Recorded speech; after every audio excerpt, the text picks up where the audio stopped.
Well, first of all, I think that the baby boomers will make over retirement. Here is a generation that created hippies in their youth. In the 1980s, they created the concept of yuppies and dinks.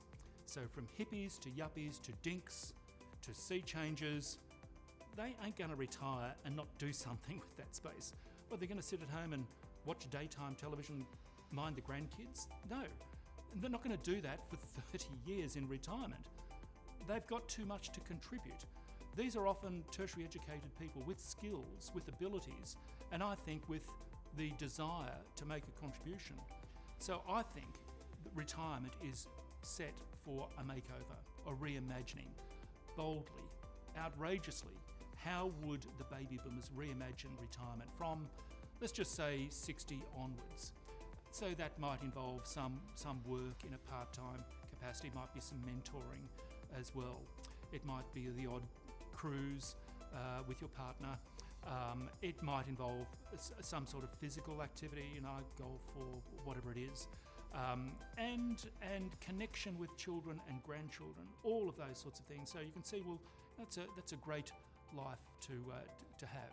But in your 70s, it might, you might ramp up the leisure activities and scale back in terms of the kind of work or even voluntary contribution that you're making, because you just don't have the energy to do that anymore. I suppose the point here is that the whole concept of retirement is new. People did not retire in the 19th century. They died. We have been gifted 20 plus years. What are we going to do with it?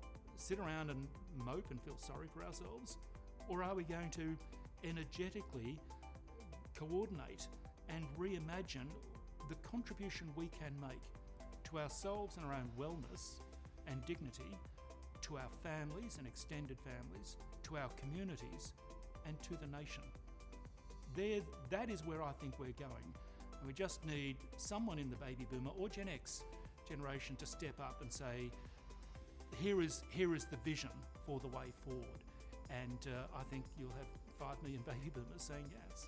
That's better. That is a better option than following my parents' pathway into retirement, which was to retire, get a gold watch from your workplace, and then gardening for the rest of your life.